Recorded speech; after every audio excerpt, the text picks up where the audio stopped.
Olá, meus amigos, eu sou o professor Álvaro Guimarães de Oliveira e queria fazer emitir algumas opiniões a respeito do affair Bolsonaro e o Sérgio Moro. Bom, o momento atual exige bom senso. Claro que bom senso, qualquer época, é bom. Né? Mas no momento atual, nessa confusão, nessa turbulência política que está existindo, é bom que se haja com bom senso. E eu espero que apareça realmente, em termos governamentais, alguém que tenha bom senso suficiente para tentar colocar esse pessoal para trabalhar calmamente, para pensar somente no desenvolvimento do país, nos projetos, nas estratégias para fazer esse país crescer com sustentabilidade, para que os brasileiros tenham um país melhor e vivam num país melhor.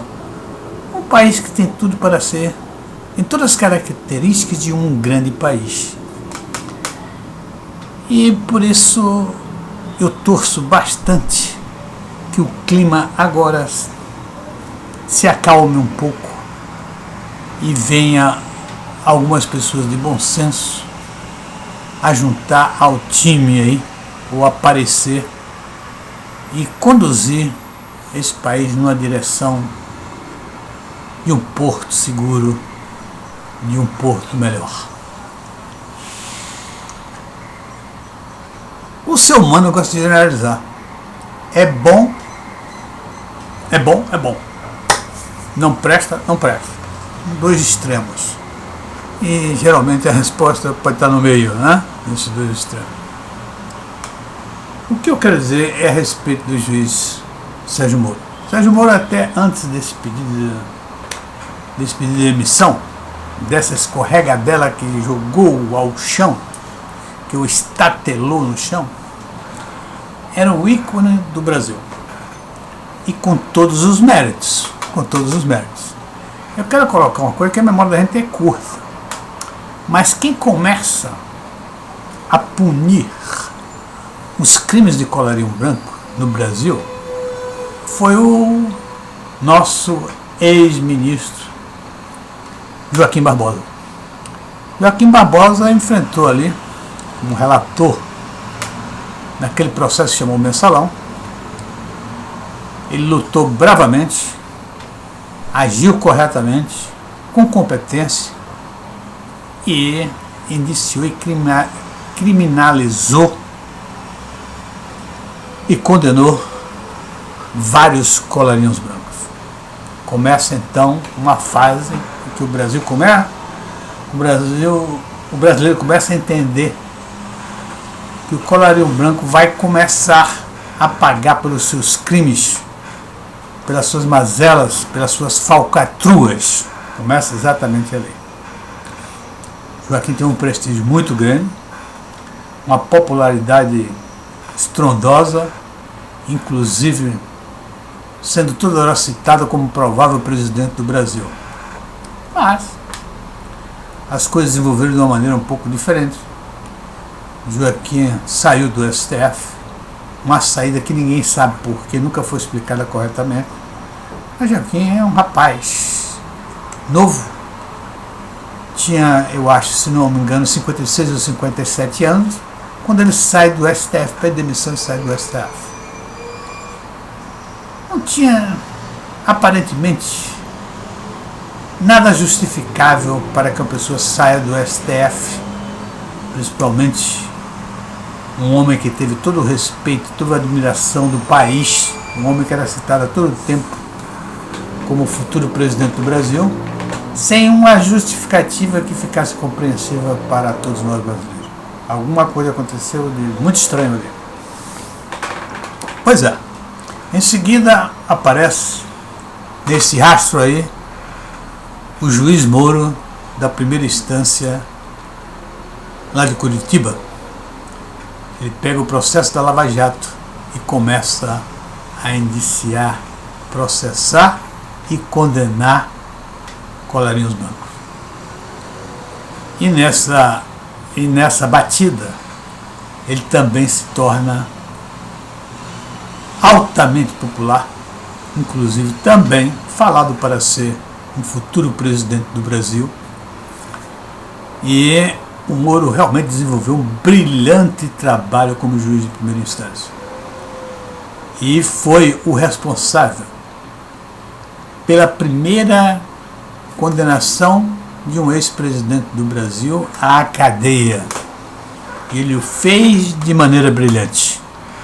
Fez sob toda a pressão que existia, porque a popularidade do Lula era grande, a influência do partido PT era muito grande nesse país, e o Moro conseguiu condená-lo totalmente, absolutamente, com um processo extremamente ético, técnico e sem nenhuma falha, né? Sem nenhuma mancha. Isso dito pelos principais juristas do país, mostrando que o Moro é um competente juiz. Nessa condenação do Lula, que aos petites esquerdistas não tinha razão de ser, porque o Lula não tinha o duplex, o nome dele, ele não foi julgado por ser proprietário do duplex, né? Ele foi julgado pelo crime de lavagem de dinheiro. O que é o crime de lavagem de dinheiro? É o seguinte, ele obteve benefícios monetários ilícitos, ou benefício como o triplex, e não colocou aquele triplex no seu nome. Por quê? Para evitar ficar escondido da justiça, ficar escondido inclusive do imposto de renda. E isso é exatamente o que cientificamente se chama lavagem de dinheiro. Você tem um benefício e você não registra. Recebe um apartamento e não coloca em seu nome. Não é? Coloca no nome de terceiro, coloca no nome de laranja, mas o proprietário, o beneficiário, foi o senhor Luiz Inácio Lula da Silva, com todas as provas nos autos. E a condenação foi absoluta e total. Vejamos só, o Moro o condenou, um voto, 1-0. Foi para a segunda instância, TRF4, lá de Porto Alegre, com 3 juízes julgando o caso. Julgou, placar 3-0 pela condenação, mais ainda uma elevação na pena do Lula, porque segundo os juízes de segunda instância, o Moro foi benéfico na dosimetria, deu uma pena menor do que o Lula realmente merecia, não é? Esse processo então daí foi para o Supremo Tribunal da Justiça. 5 juízes trataram do assunto e os 5 juízes votaram, o placar 5-0. Além disso, 2 habeas corpus foram impetrados no STF em favor do senhor Luiz Inácio Lula da Silva, e os 2 foram negados. Então isso dá um placar: 2 do STF, 5 do STJ, 7, Moro 8 e 3 da segunda instância, são 11-0. Quer dizer, perfeitamente condenado, absolutamente condenado, totalmente condenado, sem nenhuma contestação. O Moro fez um processo que, segundo os principais juristas desse país, foi um processo perfeito. Bom, evidentemente, Moro cada vez mais aumentava a sua popularidade. E o Lula era uma pessoa totalmente popular. Mas existe uma diferença muito grande. A popularidade do Moro foi conseguida, né? Foi obtida através de um bom trabalho. Um trabalho de alta categoria, um trabalho científico, um trabalho nobre, né? Um juiz de uma comarca, de uma primeira instância, que desenvolveu um trabalho sem máculas. E a popularidade do Lula, uma popularidade que na realidade é ao contrário do que se imagina, porque nós percebemos e sabemos que a popularidade do Lula veio do roubo que ele fez e comprar apoios políticos. E comprando esses apoios políticos, ele pôde muito bem ser popular, teve praticamente todos os partidos apoiando. E isso é uma popularidade enorme, ele terminou com 84% do seu governo, mas uma popularidade comprada, uma popularidade roubada do próprio brasileiro. Não é? Porque virou um balcão de negociação o governo do Lula. Qualquer tipo de negócio se fez. Se vocês analisarem, o Lula cometeu todos os tipos de crimes hediondos nesse país. Né? Lavagem de dinheiro, ativo passivo, crime de lesa pátria, mandando dinheiro para fora, para Cuba, para outros países, tudo de esquerda. Então, todo tipo de crime esse homem cometeu. Se você olhar, o Lula entrou com a promessa de combater a corrupção. No entanto, o Lula nunca indiciou, nunca foi atrás de algum corrupto. Muito pelo contrário, trouxe todos os corruptos para o seu lado. Inclusive no governo Dilma. O governo Dilma, com 6 meses, parece que já tinham saído 6 ministros, todos 6 que foram indicados por Lula, tudo por corrupção.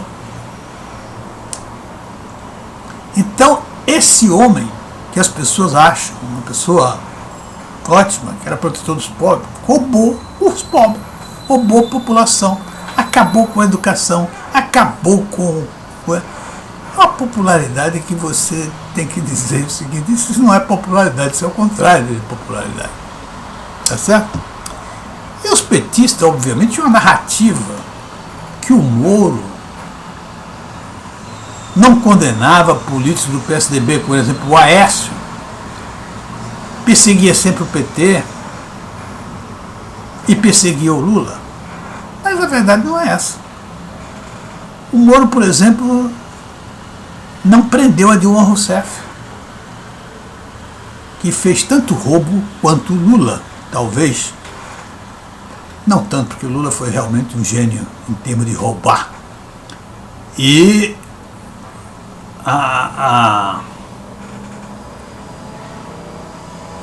o caso de Passadina, da refinaria de Passadina, né?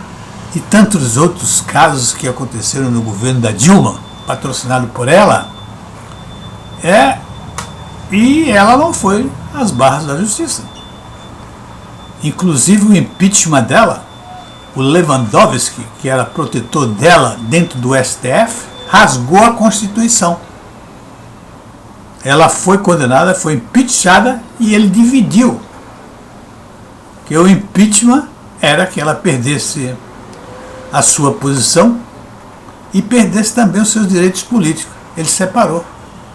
Ela perdeu a posição, mas não perdeu os direitos políticos. Ela ficou com os direitos políticos dela. O que foi rasgar a Constituição. E o Moro também. Ele não prendeu nenhum da família Sarney. Não prendeu o Fernando Collor de Mello. Não prendeu o Aloysio Mercadante do PT. Não prendeu o Guido Mantega do PT. Então está aí a narrativa do PT, uma narrativa de politiqueiros de baixo nível. Bom, meus amigos, então isso aí está o meu ponto de vista. E eu quero falar um pouco sobre o futuro do Moro. O futuro do Moro, presidente da República, não. Embora, da maneira que ele se demitiu, mostrou que ele estava fazendo a jogada política. Inclusive, o que mais me chamou a atenção, eu fiz até um vídeo sobre isso, e coloquei 3 erros que ele cometeu na demissão. Comentei sobre 3 erros que eu achava no momento que ele tinha cometido. E um deles é um erro E isso tinha um objetivo político. Ele disse, comentando sobre a tentativa de Bolsonaro interferir, ele disse que, inclusive, que governos anteriores não tinham interferido, no governo, no Ministério da Justiça, na Polícia Federal, etc. Ora, primeiro é o seguinte, o Moro, ele foi ministro do governo Bolsonaro, ele não foi de governos anteriores. No governo anteriores, ele era o juiz de Curitiba.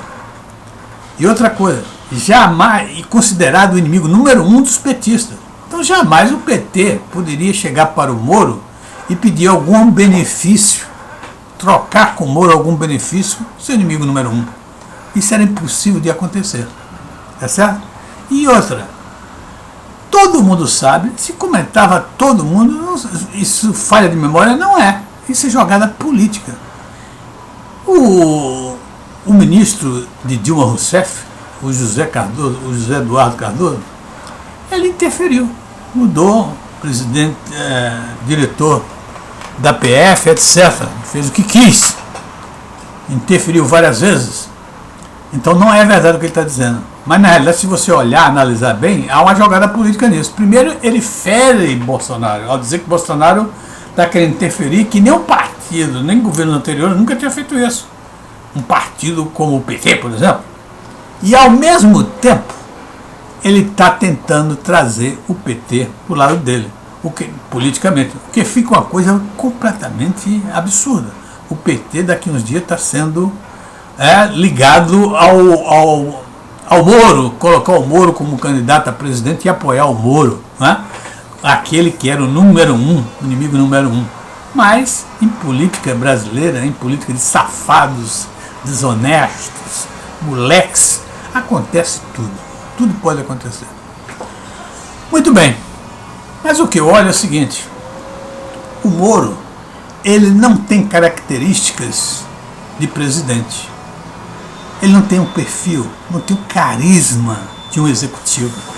Tanto é que o Moro, se vocês repararem, foi brilhante como juiz da primeira instância, e por isso ele vai ter o seu lugar na história brasileira. O lugar dele está lá, faça o que ele fizer agora para frente. Claro que ele pode, esse lugar dele na história do Brasil poderá ter manchas indeléveis pelo que aconteceu agora, pelo que já aconteceu e vai acontecer, e nós vamos saber de coisas que vão acontecer com o Moro, tá certo? Então, evidentemente, mas ele realmente foi, como juiz de primeira instância, uma pessoa de grande importância para o Brasil, pelas medidas que ele tomou e pelos processos que ele desenvolveu, pelas condenações que ele cometeu, enfim, pelo trabalho brilhante que ele fez como juiz da primeira instância. Ele tem o seu lugar. Isso não se pode tirar dele. Daqui para frente, ele vai talvez até manchar de uma maneira tal que talvez possa até não apagar, não apaga, mas deixar transparente, né, o seu currículo. Esse período de juiz de primeira instância. Então o Moro não tem. Tanto é que quando ele vai para ministro, ele desaparece. Ele desaparece. Agora nós estamos sabendo que o desaparecimento parece que teve outros objetivos, né? À medida que o tempo foi passando, ele foi criando, a mosca azul subiu a cabeça, e ele parece que começou a trabalhar pensando no sentido de confrontar o presidente Bolsonaro numa eleição, numa próxima eleição, alguma coisa desse tipo. Me pareceu muito bem isso, pelos erros que ele cometeu ao pedir demissão, exatamente num auditório, né? Num auditório, como se estivesse fazendo uma campanha política. Isso não é papel de um juiz da categoria dele. Não é? O pedido de demissão, ele devia ter pedido demissão, ele devia ter enviado anteriormente para o presidente da República. Isso é que deveria ser. Mas ele não fez, preferiu o auditório, os holofotes em cima dele para ele fazer um ato político. foi o que ele fez, mas deu-lhe um tropeção que se espatifou no chão. Bom, por último eu quero aqui convidar, porque o Fernando Henrique Cardoso já está gagá, né? Já deveria calar a boca, vestir seu pijaminha e ficar dentro de casa, né? Para evitar o coronavírus.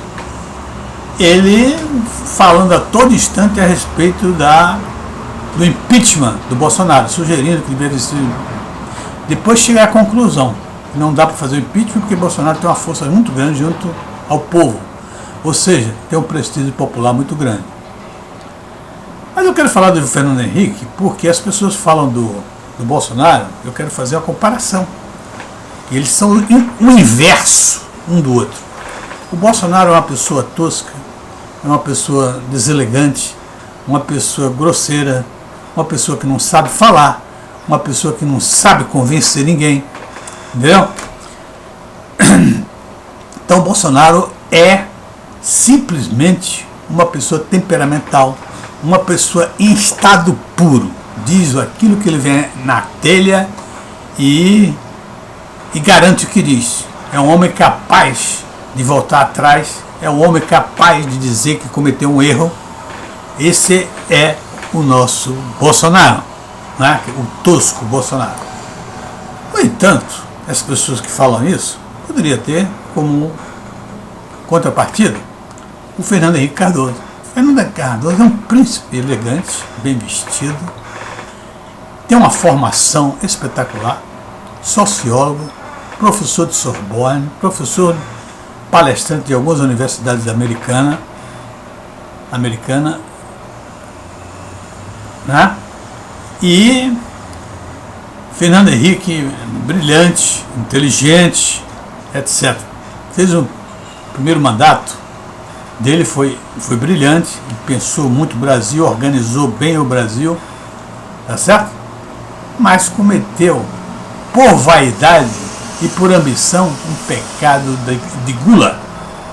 Ou seja, ele expandiu o seu mandato comprando votos para isso. Um mandato de 4 anos passou para 8 anos. Né?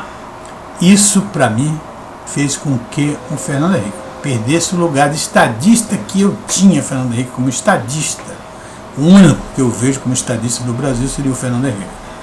Mas com isso ele perdeu, porque, e não adianta, como ele fez no livro dele, que defende que ele não comprou voto de ninguém, que as pessoas estavam interessadas, todo mundo está interessado, etc. Tal. Mas quem é estadista, quem é ético, quem sabe exatamente o que está ocorrendo, e Fernando Henrique sabia o que estava ocorrendo, deveria ser bastante honesto, ético e responsável para dizer, muito bem, vamos aceitar que o período do mandato seja estendido, mas não para quem está no poder, para o próximo candidato eleito a presidente do Brasil. Isso é que o senhor Fernando Henrique deveria ter feito e não fez. E foi um pecado muito grande, porque ele, para mim, ele é o responsável por toda essa bagunça que está acontecendo. Porque se ele faz isso, não sei se vocês lembram, mas naquela época, exatamente, o ministro da Educação, que tinha um prestígio muito grande, era o José Serra. O José Serra seria eleito de barbado. Então, se ele faz isso, José Serra seria o eleito, passaria 8 anos no poder com facilidade, porque José Serra pode ter todos os defeitos, mas que é um grande técnico de governo, um grande economista que sabe fazer o governo trabalhar, em experiência em governo, é o José Serra. Então ele poderia ter feito um bom governo, poderia ter melhorado bastante o Brasil e passar o governo de volta para Fernando Henrique numa próxima eleição. E nesse ínterim, nem Lula nem Dilma jamais teria experimentado o governo. E o Brasil com certeza não seria essa bagunça que está aí, deixada por senhor Lula e Dilma, que destruíram o Brasil economicamente, socialmente, eticamente, e transformou o nosso país num caos que agora está tentando se estabelecer novamente para criar um novo caminho para o futuro. Ok, meu pessoal? Obrigado e até a próxima.